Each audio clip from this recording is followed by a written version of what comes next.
Assalamualaikum warahmatullahi wabarakatuh. Eh, Hari ini mata kuliah manajemen pemasaran masih melanjutkan kemarin tentang bagaimana kita membuat strategi dalam menghadapi persaingan.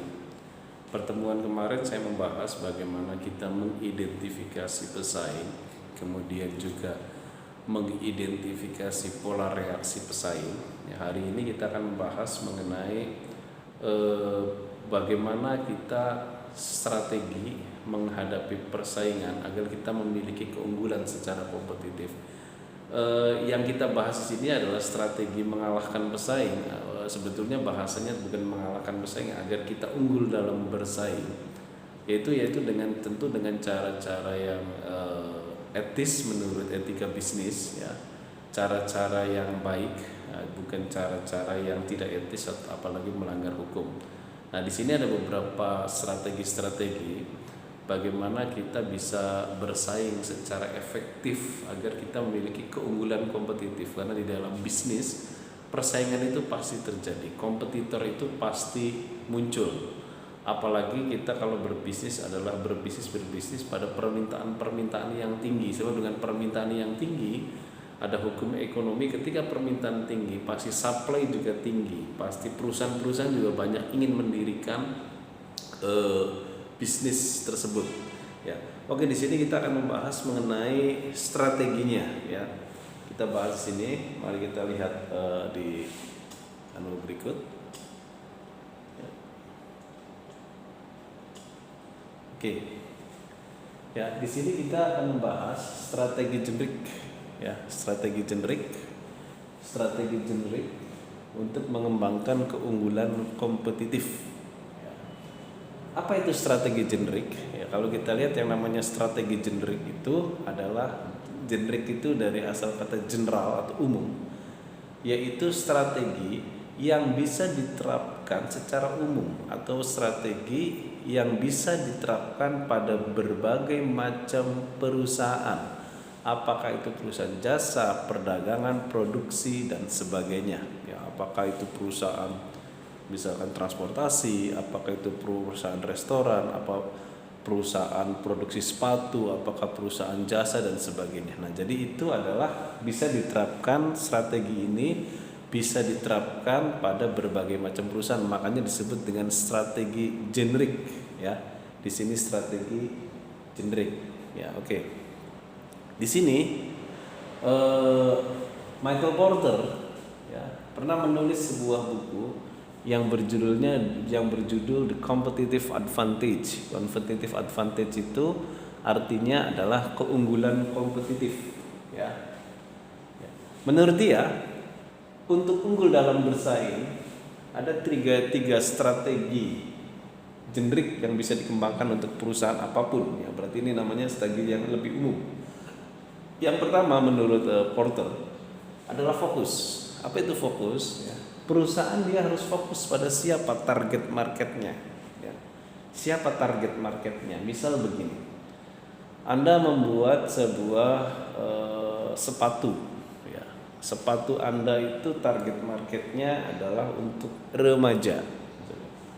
Nah, untuk remaja, misalkan Anda fokusnya pada remaja putra, maka Anda harus memahami target marketnya, ya, harus betul-betul paham target marketnya, apa yang diinginkan oleh remaja putra tersebut. Jadi di sini perusahaan harus mengikuti perubahan selera target marketnya.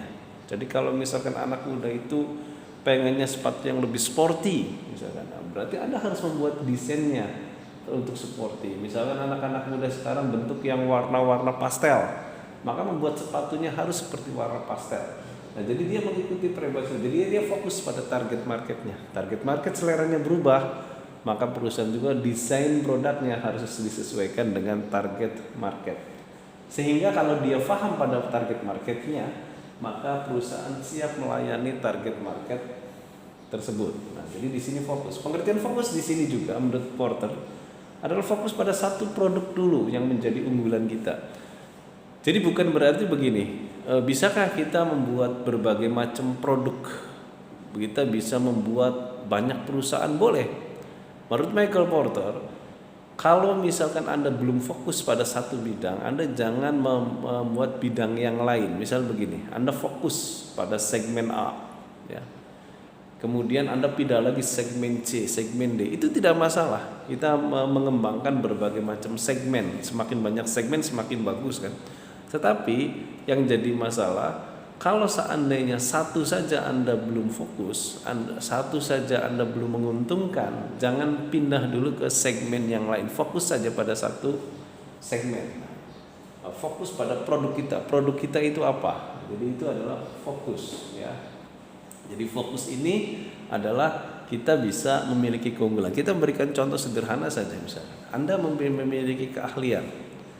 Masih mending Anda memiliki satu keahlian, tetapi keahlian itu adalah menjadi keunggulan Anda, ya. Ketimbang Anda memiliki berbagai macam keahlian, tapi keahlian Anda itu tanggung. Kan masih mending kita ahli dalam satu bidang, kita betul-betul ahli. Nah, itu yang dimaksud mungkin fokus di sini menurut Porter. Kalau kita analogikan dengan keahlian kita misalnya. Kalau ini kan konsepnya pada bisnis, ya. Jadi analoginya bisa ke sana. Yang selanjutnya menurut Porter adalah diferensiasi. Apa itu diferensiasi? Memiliki karakteristik produk yang beda dengan pesaing-pesaingnya sehingga punya keunggulan sendiri di mata konsumennya. Misalkan begini, kenapa sampai sekarang itu walaupun banyak pesaing, Apple masih unggul, iPhone masih unggul walaupun banyak pesaing dan dia mahal?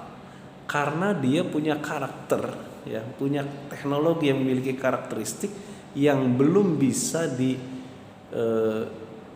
ditiru oleh pesaingnya. Jadi dia punya karakter yang bagus. Misalkan begini, Anda punya semacam restoran. Restoran ini memiliki sebuah bumbu masak.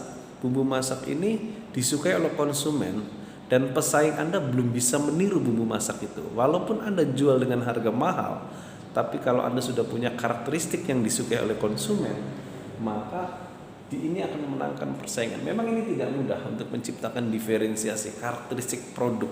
Misalkan Yamaha, motor Yamaha, apa itu karakteristik produknya? Honda, itu apa karakteristik produknya? Sehingga dia masih punya kekuatan yang cukup besar bersaing sampai hari ini. Karena apa? Karena dia punya diferensiasi.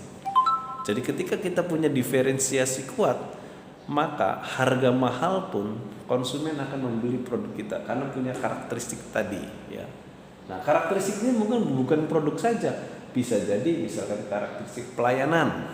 Oh, saya kalau belanja di sana pelayanannya bagus. Bukan kualitas produknya, ada lagi yang pelayanannya. Oh, saya kalau ke kafe itu pelayanannya bagus.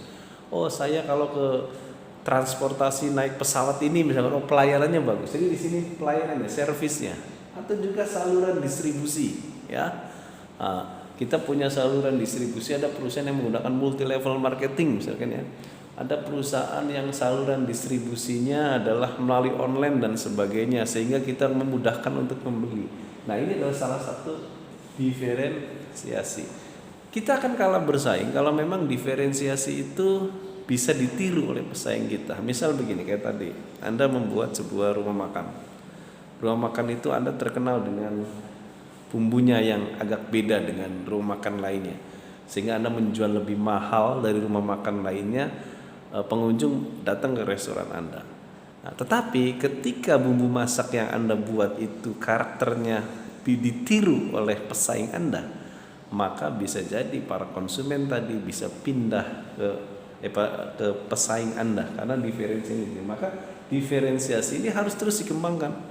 Ketika diferensiasi Anda itu sudah ditiru oleh pesaing Anda, maka Anda harus membuat diferensiasi yang baru.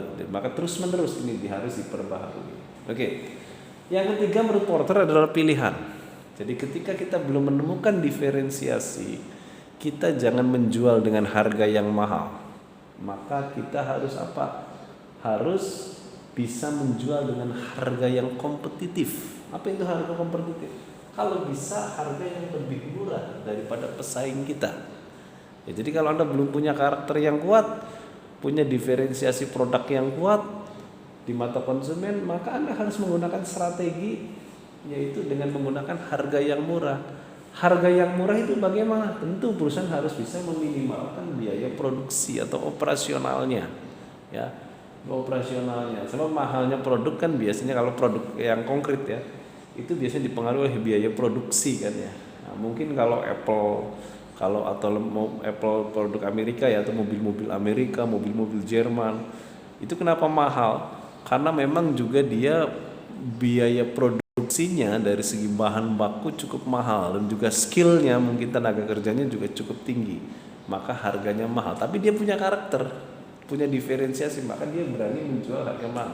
Tapi kalau produk Anda belum punya diferensiasi, maka bisakah Anda menjual dengan harga yang kompetitif atau harga yang murah? Jadi menurut Porter ini pilihan sebetulnya. Kalau ini mah wajib, ini pilihan. Ini apabila punya diferensiasi kuat, ini Anda bisa meninggalkan ini, ya, bisa meninggalkan harga yang murah.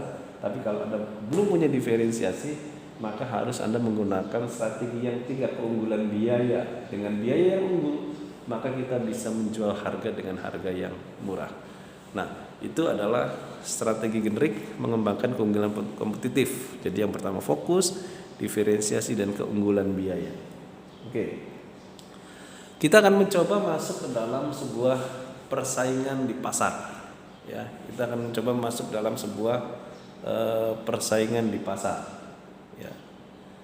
Oke. Di sini ada namanya jenis kedudukan pemain pasar. Ya. Di modul pemasaran juga saya ada ini. Ya, tulisannya lebih banyak. Kalau di sini di PowerPoint saya tulisannya lebih sedikit. Yang pertama itu disebut dengan market leader atau pemimpin pasar. Ya.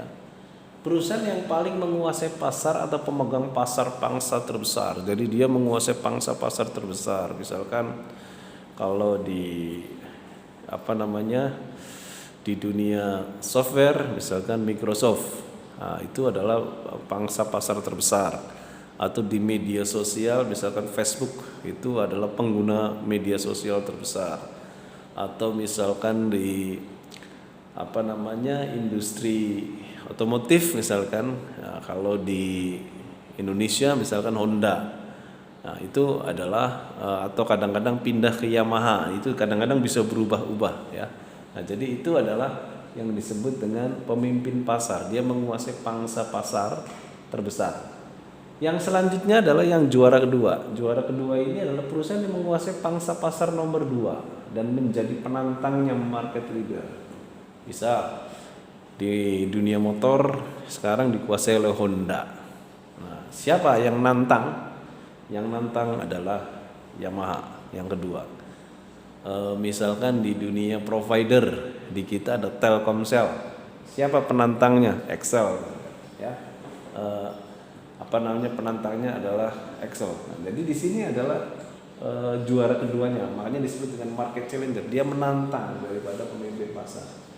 Yang ketiga adalah follower, yaitu pengikut pasar. Para perusahaan yang jumlah pangsa pasarnya di bawah market challenger. Jadi kalau misalkan ini menguasai 50%, ini menguasai misalkan 30%, ini di bawah 30%. Para perusahaan yang jumlah pasarnya di bawah market challenger. Kenapa disebut pengikut pasar, follower? Dia hanya mengikuti saja. Dia mencoba tidak menantang dua ini karena besar. Karena ini raksasa dua ini, dia hanya mengikuti saja. Di strategi yang dibuat oleh ini, dia selalu ikut. Nah, itu adalah pengikut pasar. Yang keempat jelas ini adalah para pengusaha kecil. Ya, pengusaha yang dia tidak mengambil pangsa pasar yang besar, tapi perusahaan yang dia mengambil celah-celah pasar yang belum dimasuki ketiga ini, ya. Jadi kalau misalkan dulu itu ya, kalau waktu zaman pertama kali smartphone itu keluar, ketika Apple membuat sebuah iPhone, kemudian juga Galaxy ikut, ya kemudian muncullah handphone Cina yang murah, ya. Dengan harga-harga ya misalkan handphone yang itu harga 2 juta, dia cukup harga 400.000, 500.000. Dengan bergaya-gaya Android kan gitu kan, bergaya-gaya smartphone, walaupun belum 1 tahun handphonenya rusak. Nah, itu adalah peralung pasar, ya. Dia mengambil celah-celah. Para pedagang-pedagang kecil itu juga kalau di dalam suatu pasar itu pedagang-pedagang kecil disebut dengan market niche. Dia perusahaan yang paling sedikit mendapatkan pangsa pasar. Nah, kita akan membahas strategi 4 ini ya. Kita akan bahas bagaimana kita kalau seandainya jadi market leader. Bagaimana kita seandainya menjadi penantang pasar. Bagaimana seandainya kita jadi pengikut pasar. Bagaimana seandainya kita jadi perlung pasar. Oke, kita masing-masing membahas. Yang pertama, strategi market leader. Yang pertama adalah market leader karena dia adalah penguasa pasar. Maka di sini ada 2 strategi bagaimana dia mengembangkan pasar, jangan sampai diam. Yang kedua, melindungi pasar yang sudah ada. Yang pertama, mengembangkan dia dengan mencari pemakai baru. Ya, sebab begini, misal sebuah produk misalkan disenangi oleh generasi tertentu. Dia berpikir bagaimana generasi selanjutnya tetap membeli produknya. Iya, maka dia mencari pemakai baru. Otomatis dia harus mengubah desain. Misal begini, Aqua mungkin lahir sekitar tahun 87-an mungkin ya. Saya lupa, sekitar tahun 87-an. Nah, tapi akhir-akhir ini pesaingnya banyak. Setelah Total muncul lagi Le Minerale. Nah, karena generasi berubah. Nah, aku mungkin khawatir generasi berubah tidak membeli lagi produk dia, tapi bisa jadi generasi yang muda itu membeli Le Minerale misal ini. Maka dia sebagai pemenang pasar, Aqua ini kan masih menjadi pemenang pasar. Dia mencoba mencari pemakai baru, ya, generasi yang baru. Selanjutnya adalah mencari kegunaan baru. Nah, kalau kita lihat ya di iklan Aqua misalkan dulu pertama kali iklan Aqua itu keluar, itu iklannya adalah kebutuhan manusia tentang air mineral. Tapi sekarang dia muncul lagi dengan iklan yang baru, yaitu adalah dengan mengkonsumsi Aqua akan mengurangi bagaimana kita berpikir tidak jadi pelupa, bisa mempengaruhi otak, kan gitu iklannya. Jadi dia mencari kegunaan baru. Seperti Blue Band tadinya hanya untuk roti, kemudian dia untuk masak ini, bisa masak ini. Yang margarin itu, mentega itu, mencari kegunaan baru. Selanjutnya adalah memperluas wilayah pemasaran.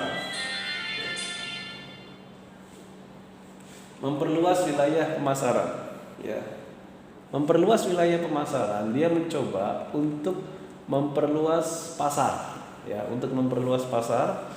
Nah, bisa jadi misalkan dia tadinya 1 Kabupaten Indramayu, dia mencoba menjadi 1 provinsi.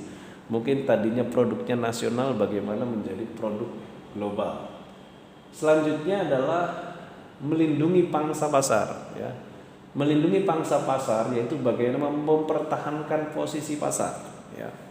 Pasar yang sudah ada jangan sampai direbut oleh yang lain, maka dia coba bagaimana mempertahankan posisi pasar, jangan sampai berubah. Ini biasanya ketika pesaing sudah banyak menggempur.